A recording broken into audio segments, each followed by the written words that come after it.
Today on Locked On Canadians, I'm going free agent shopping again, but this time I am dragging a special guest with me.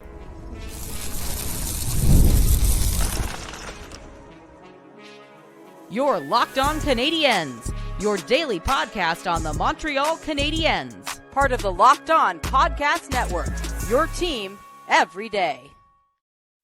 Hi, everyone, and welcome to another episode of Locked On Canadians. Today's episode is a very special one, but first, I want to thank you all for making us your first listen of the day every day. As you know, we're part of the Locked On Podcast Network, where you get your team every day. We're free and available on YouTube and wherever you get your podcasts. I do have to apologize, though. The Tuesday episode did not exist. That was entirely my bad. I left it too late, and then I had internet issues, but I promise you, you will be getting a bonus episode in the month of May to make up for that one. My name is Laura Sable, also known as the Active Stick, and I'm joined not by my wonderful co-host, but by my equally wonderful special guest co-host, Kay Imam of Game Over Montreal. Kay, how are you doing? And thank you so much for joining me today. I'm so excited to be here. Even though I'm not the numbers guy that Ian is, unfortunately, I'm about as I can only do Sudoku numbers. But I'm so happy to be here. Been looking forward to this.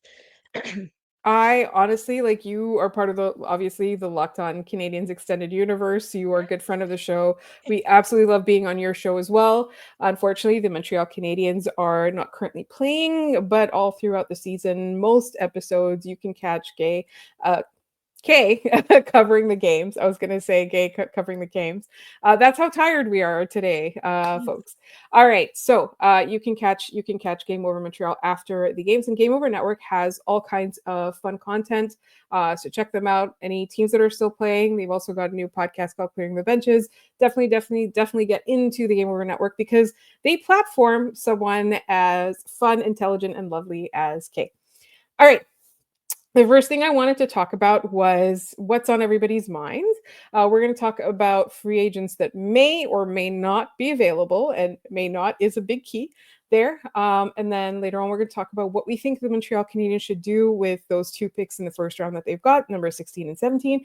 And then finally, we're going to talk about the overall vibes heading into the offseason, what we'd like them to do in terms of what directions we want them to go in, maybe non-player hirings they might do, any players we want to see them allowed to walk or trade away, or try to bring in. All right, let's start with the trade market or the free agent market. I said trade market. It is not February. It is it's May heading into June, and then the free agent market happens in July. Are there any particular players that have caught your eye that maybe pipe dreams but are interesting to talk about? If I say Sidney Crosby. If you say Sidney Crosby, then you are a girl after my own heart. Listen, it was whispers before, but this idea is picking up steam. People are even asking Eric Engels about it in his mailbag. So obviously, with Sidney Crosby, it is a matter of what he wants to do and less what anyone else wants, right? The Montreal Canadiens can want him. Every team in the NHL can want him, Yes. but it's just Yeah. Sidney Crosby. However, you are quite familiar with the Colorado Avalanche. So Yes. a number of people are floating that as a destination for Sid. What are your thoughts on that? Um, Realistically, my ideal is Colorado, win a few cups, then come to Montreal when we're ready to like really compete. Follow the cup window, said you're allowed to do that. You've earned that, I think. Um, but hey, as a big Nathan McKinnon fan, I'd love to see him play with his buddy. He's got his other buddy in Jonathan Duran in Colorado with him. Why not let him have a nice time? Absolutely. And again, it's something that obviously a lot of Montreal Canadiens fans have been talking about forever because he grew up a Canadiens fan. His dad was drafted by the Montreal Canadiens, but it's a pipe dream right now. Unless he puts his foot down, says he wants to go to a contender, and then Montreal might be on the list, but definitely I think Colorado has a better shot. So one of the areas we were looking at is Long Island, right? Like they're in a bit of obviously transition mode. They have the number one overall pick. So in your mind, Kay, does it make it more or less likely that there will be players on the Islanders that become available to Montreal as a result of the first overall slash GM change?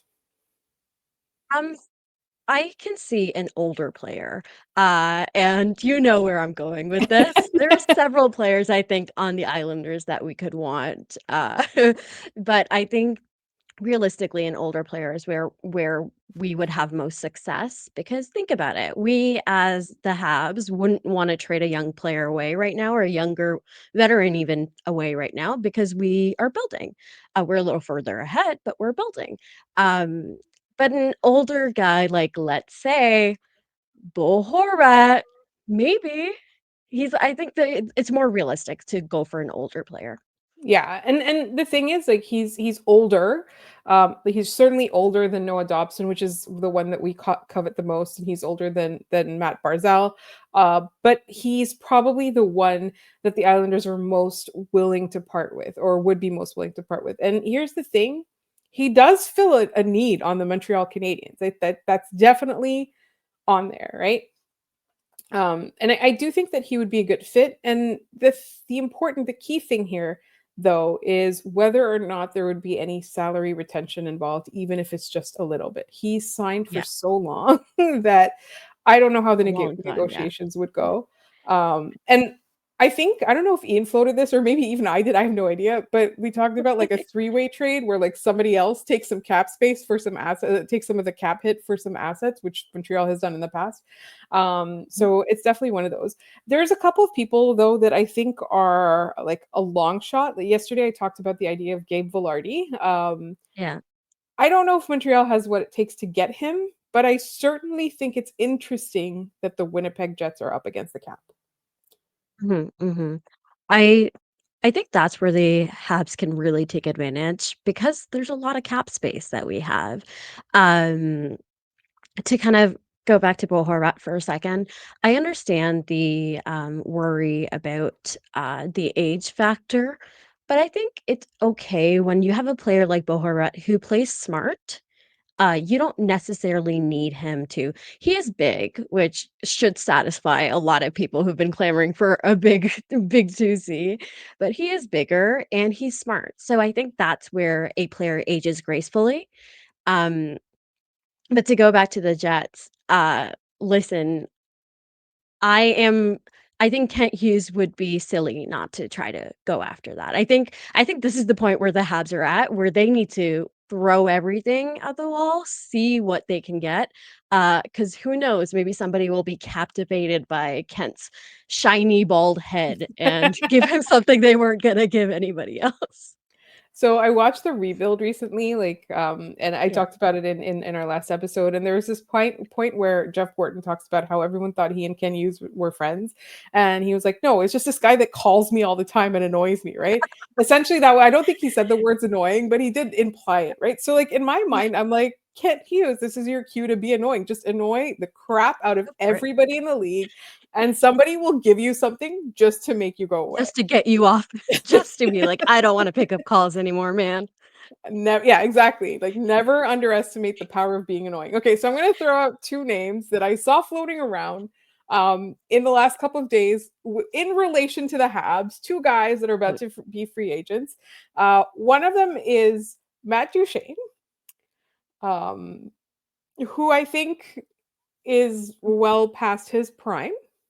Mhm. And I have to be clear, like the idea with this would be a temporary stopgap until Michael Hage is ready, right? Like this is Of why this course. idea was being floated, right? Veteran presence, etc., just for a couple of years. And the other name that got thrown out there was John Tavares. Oh, no.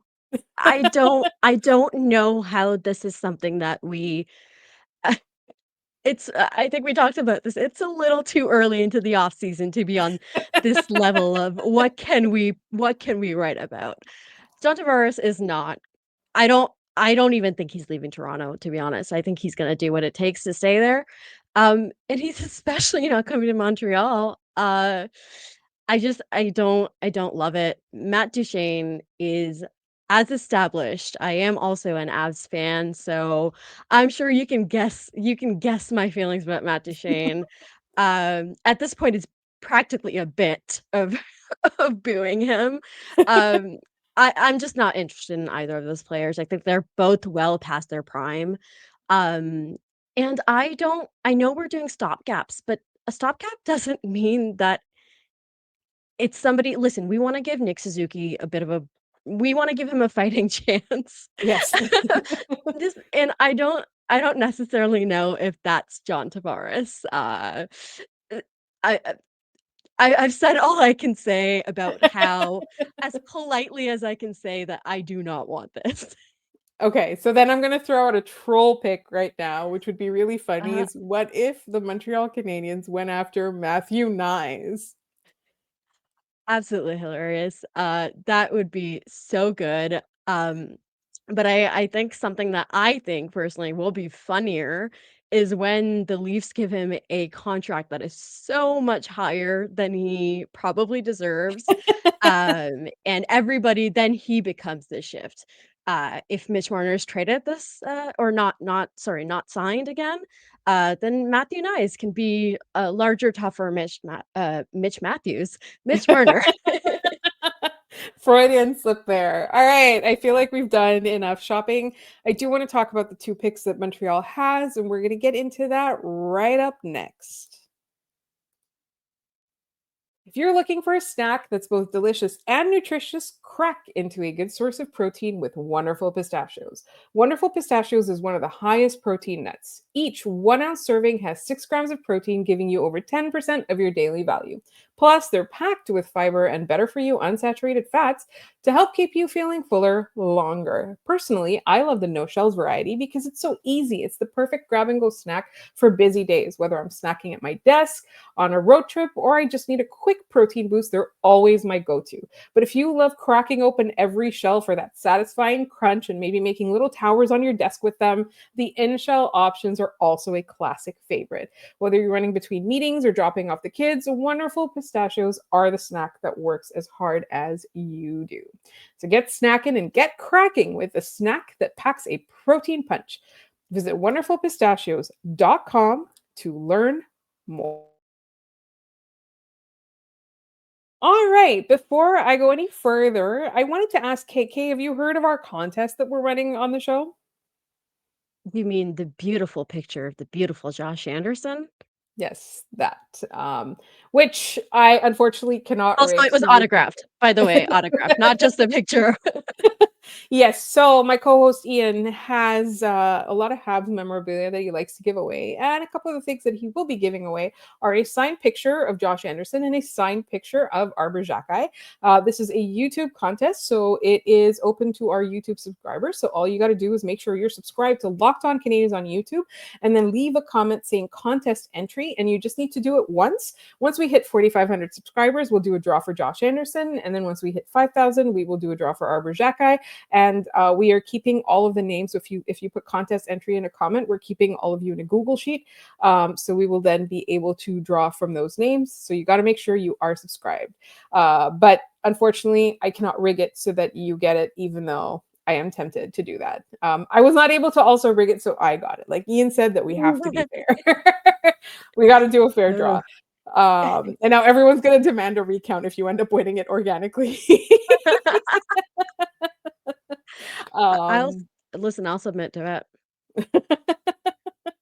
a judicial recount, very, very topical right now in Canada. All right, let's talk about those two picks. So Montreal will be picking 16th and 17th in the first round in the upcoming draft. And so let me ask you a question, because I got asked this question as well.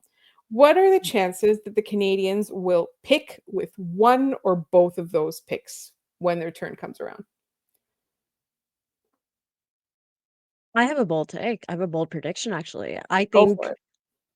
either they're gonna pick with both or they're gonna pick with neither. I Ooh. think I think Kent Hughes is going to put throw it all in, and if that's not working, and by all in, I mean both picks, and if it's not working, um, then I don't think he's ever gonna this is the thing about Kent Hughes, I don't think he settles. And that's one of the great things is I don't think he ever goes, "Ah, good enough. I'll take it."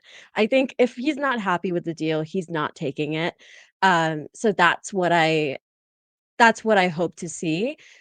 Although I am also gonna say I lean both picks go rather than both picks stay, but Yeah, it does feel like the more they talk about the idea of immediate help, and we talked a couple of episodes about that. Like immediate help is not like a trade deadline rental kind of guy. no. Immediate help just means somebody who adds to their lineup as it is right now and isn't necessarily a prospect. It's just an established NHLer. So I think with some of the names that I threw out there too, it's possible that if they're going to make an aggressive pitch, like maybe they don't do an offer sheet, but they're aggressive about the offer that they throw either Mhm, in the direction of Noah Dobson or Gabe Velarde or something like that, right? Again, it's not going to happen mhm. with Matthew Nyes. It's just we threw that out there to have for the Just line. to interrupt really quickly, if the news of Marc Bergevin possibly being the GM in LA is true, um, we need to or sorry, it's the Islanders? One of them. I Yes, think it's I the think LA Islanders. went with Ken Holland. Yes, LA went sorry. with Ken Holland. It's, yeah, LA's got their guy. If it is the Islanders,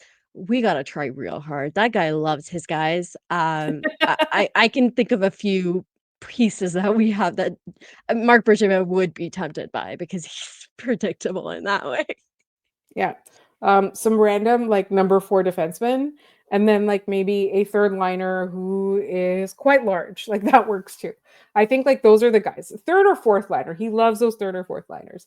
Definitely make an aggressive pitch though. So, Mm. um like do you have a preference as to which way they go? Like personally for me, like I think I'm one of those people that kind of hedges. So I'm like, okay, trade one and pick with the other one. So then you got the best of both worlds. But I feel like if they're going to get something of value, like both of those picks do have to go. So do you have a personal preference as to what they do?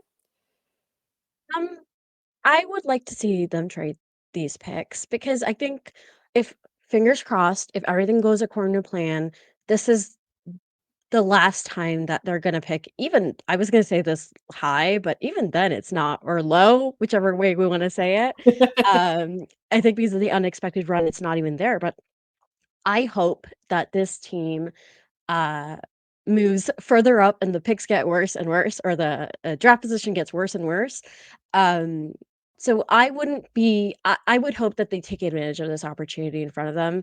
I think you're right in that because of the Calgary trade, or sorry, the Calgary pick, which we finally know we have after 1,000 years. With that being there, I can really see Kent Hughes loves doing bold things. And, again, I'm, like, predicting nothing, like, I'm predicting in the Vegas way that, like, psychics do, like, those fake ones that, like, are like, "Is there somebody in the audience with a name Jay?" Um, but I think that, like, I can see Kent Hughes coming up with an answer that we're not expecting.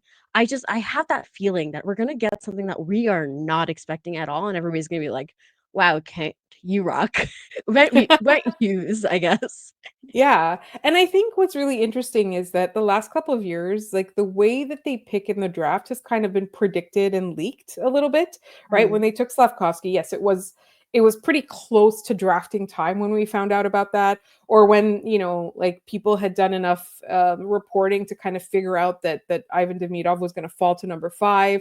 The David Reinbacher pick was spoiled for us. So like I feel like that's kind of the closer they get to the date, the more predictable that is. But the trades that he makes come out of nowhere. And that's, that Alex Newhook one. I did not expect that at all, right? Wasn't Kirby Doc. Did anyone expect Kirby Doc? Jeff no. Petrie. you know, it's just like it's definitely something where he's able to kind of keep his cards close to the chest. And even with like the Jake Allen trade, everyone was like, they got to get rid of a goalie. They got to get rid of a goalie. It makes the most sense for Jake Allen to go. It makes the most sense, but it really like we didn't find out about it until it actually happened. Like this isn't like Yeah, Kent Hughes doesn't do predictable when it comes to trades in my mind. I agree. And like I feel like it's just like it's not messy. It's not messy drama. It's like it's very neat and tidy drama. Like Kent Hughes' Well, drama is like unless it's, like, conditions on a pick. In that case, it's like, if there is a rain that's approximately 1.5 centimeters, then they will get this pick. And in this year, and then if, somebody sneezes on the other side of the world, then it's a different pick, and it's just, like, it's really fun, though. Like, I feel like speculation about Kent Hughes trades are my favorite thing to do because they always like, we're always wrong. We're always, Mhm. and he likes to do them, like, random times of the year too, like Patrick Laine, right? Like, we were Exactly. talking about Yeah. other things for Patrick Laine, right? Like, other teams, and then all of a sudden, like, Montreal landed it, right? I We think even this will be a really interesting time because this is the first time we're gonna see Kent make a move that everybody has a good idea of what they need. It's not a secret, even even with the joke that they had in the press conference where Jeff Gorton would be like, "Whatever, we need a 2C." Everybody knows what they need. Yeah. So I'm interested in seeing this is as we enter this new phase. Again, fingers crossed.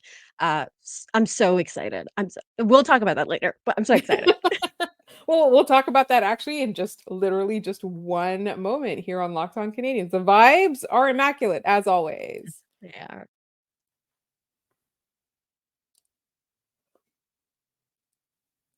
All right, we are in May. The Canadians stopped playing 2 weeks ago, and there's still quite some time left for the draft and free agency.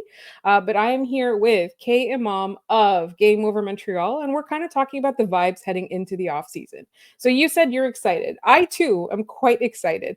I'm also a little bit nervous, and I'm Mhm. also kind of predicting a couple of things. I feel like if the first trade that he makes is not for a center, then everyone's going to go nuts. Everyone is going to Yeah. be, where's our center? This doesn't fix anything, right? Yeah. Even if we get a really good player. And then I feel like another thing that I was thinking is, what if he trades for someone that another team wants in order to leverage that into a center later on, right? Like, what if he gets a Mhm. guy that, like, let's say the Islanders have their eye on, and then he's like, okay, actually give me the center I want, or whatever. Yeah. Yeah. So I feel like it's gonna be really interesting, and I also like, I think that Kent Hughes does not rush into anything. Mhm.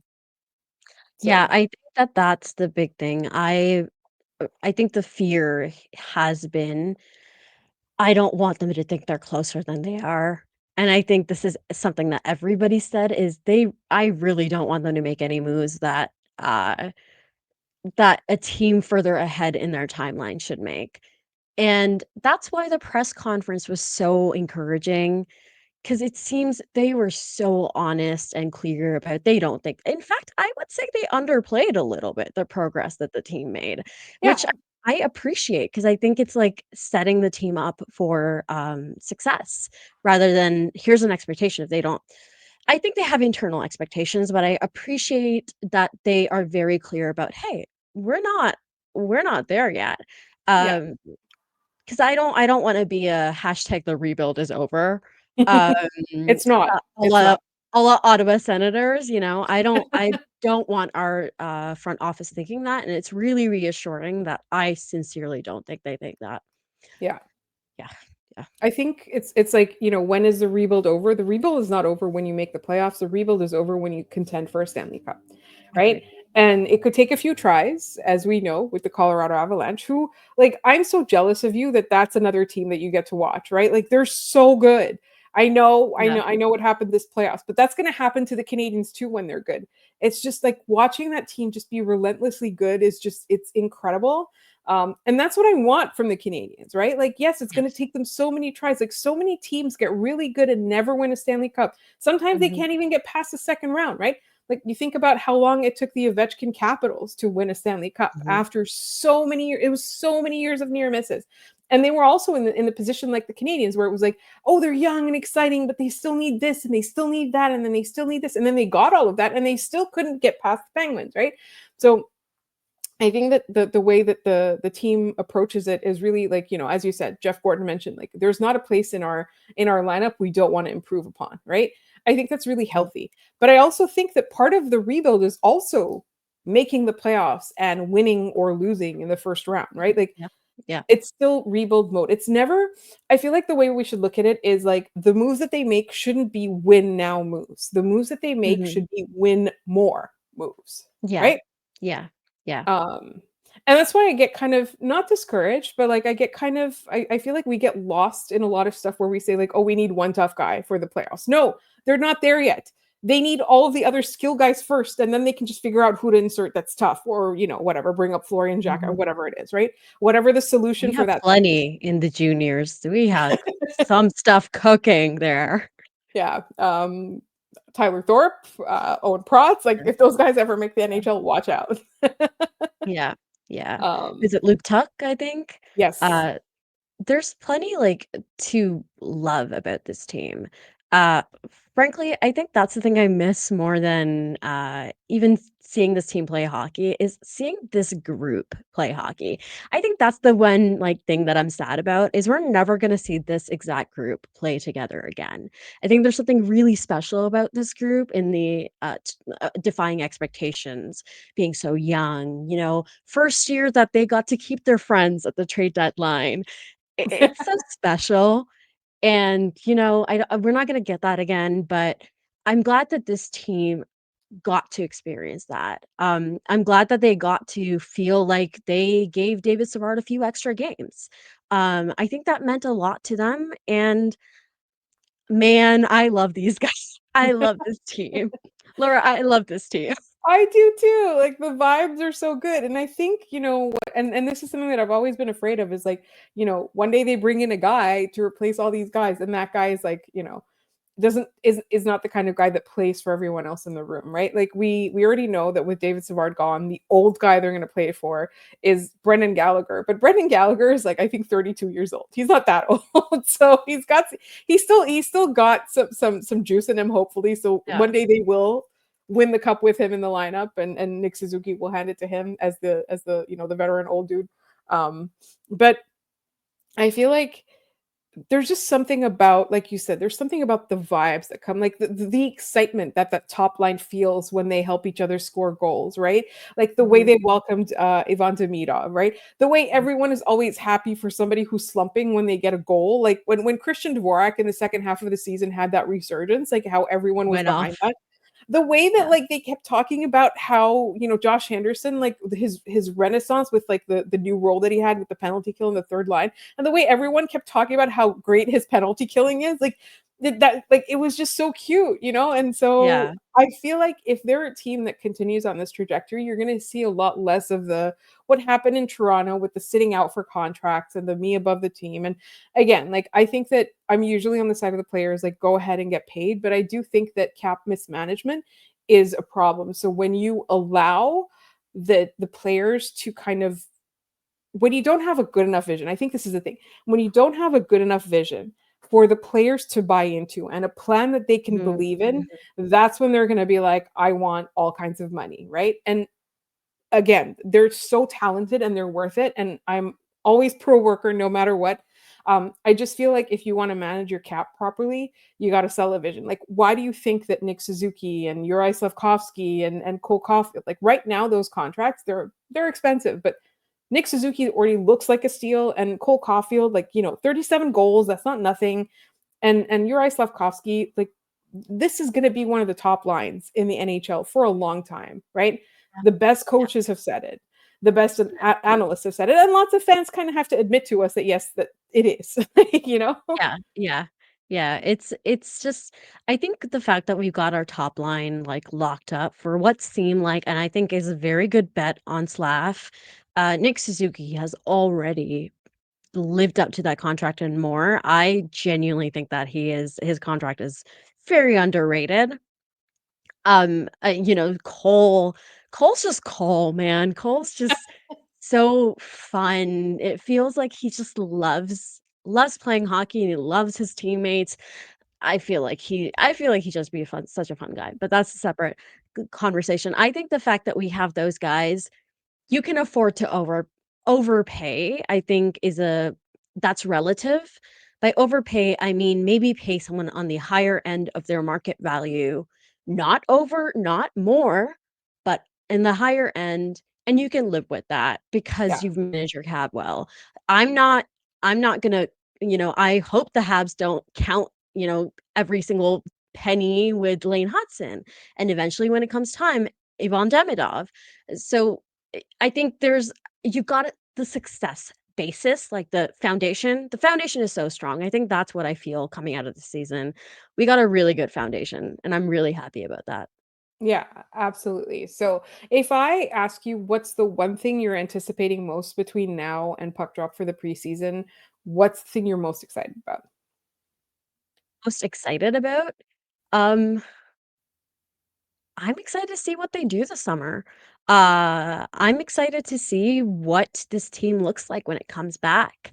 Um, I'm also very excited because I think this is going to be the coming year is going to be the year that Slav starts on time. He's Yes, just a first half slap. baby. He's just a Both halves. baby. He is, but how great was he? Well, like how great was his progression in 5 playoff games? You saw him get better every single game, Yes, right? yes, yes. And that's Oh, what Ivan happened. Demidov. Can't believe I Yes. forgot. We'll get to see him play hockey where he's, like, actually gotten used to it. Yes. It's gonna be a full season of that, hopefully, and like, my prediction is obviously, like, David Reinbacher's earmarked for the lineup, so I do think they'll bring him up, and that'll be really, really interesting, but the one thing that I'm the most excited about is the random, out of nowhere, blockbuster August trade that Kent Hughes does when everyone's on vacation, and Ian and I will have like recorded 3 episodes ready for that. It'll be our birthday because our birthdays in the same week. It'll be like our birthday week, so we'll be like, okay, let's pre-record and take some time off, and then Kent Hughes will be like, none of you were doing You that, get thought. back to work. You thought. Nobody uh, wants to work anymore, Kent says. those millennials shaking his head like I'll get them back to podcasting, so that's what I'm most looking forward to. And Kay, like, we have run out of time, but I do want to ask, because we are doing our player reviews, will you come on and talk about the king, Caden Gooley? Of course, I would never say no to that. I will try to be normal too, is my promise to you.